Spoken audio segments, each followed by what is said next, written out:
Welcome to Hong Kong. I'm here for the first time myself in the Boeing 777 trip out of Los Angeles, 15-hour trip, staying at the hotel not far from the airport, located right over there. The airport itself is another amazing engineering feat where they took one of these islands and completely leveled it, creating the new Hong Kong airport so that pilots no longer had to fly that rather sketchy Hong Kong curve at the old original Hong Kong airport.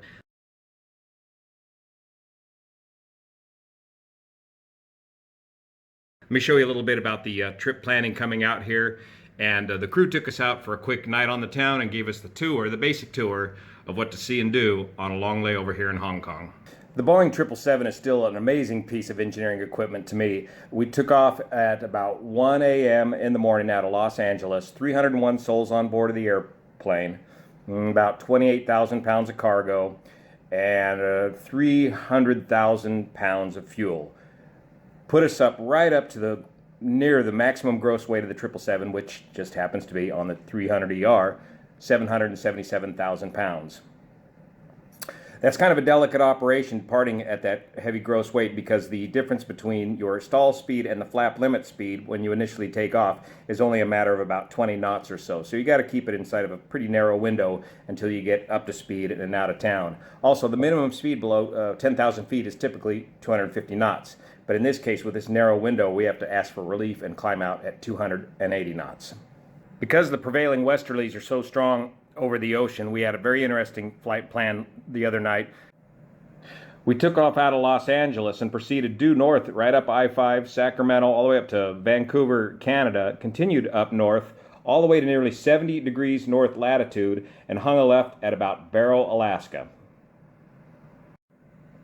We then entered Russia and Magadan airspace well inland, and then proceeded kind of southerly towards, all the way down towards Ulan-Ude, Lake Baikal area, a place where I got to spend some time in the Air Force. That's a whole nother story.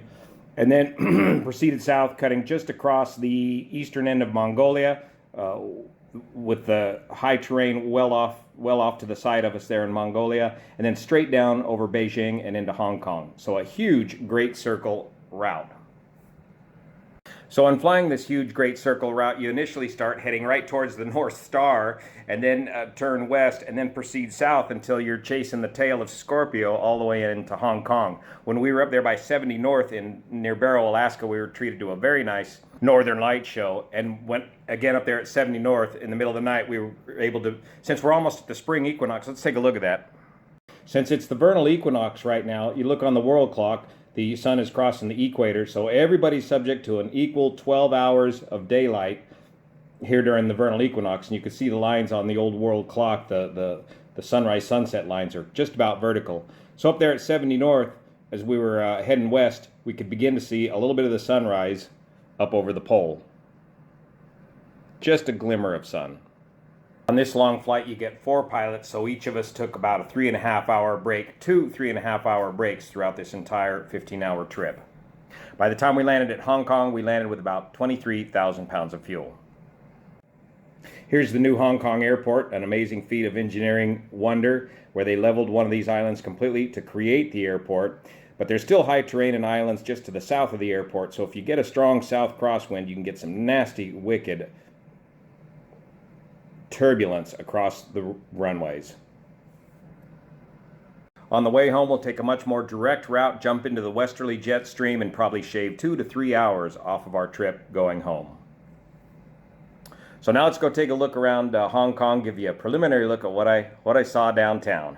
Very interesting place. The most amazing economic expansion in the shortest amount of time. You can really get a feel for it once you check it out here on the ground. See you here. Welcome to Hong Kong, where everything's a shopping mall. Get an octopus card and go on the train.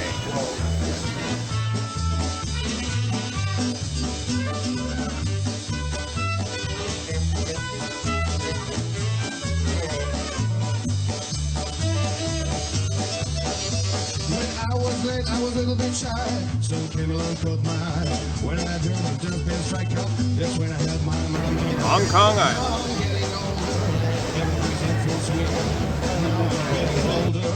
Why God did that thing?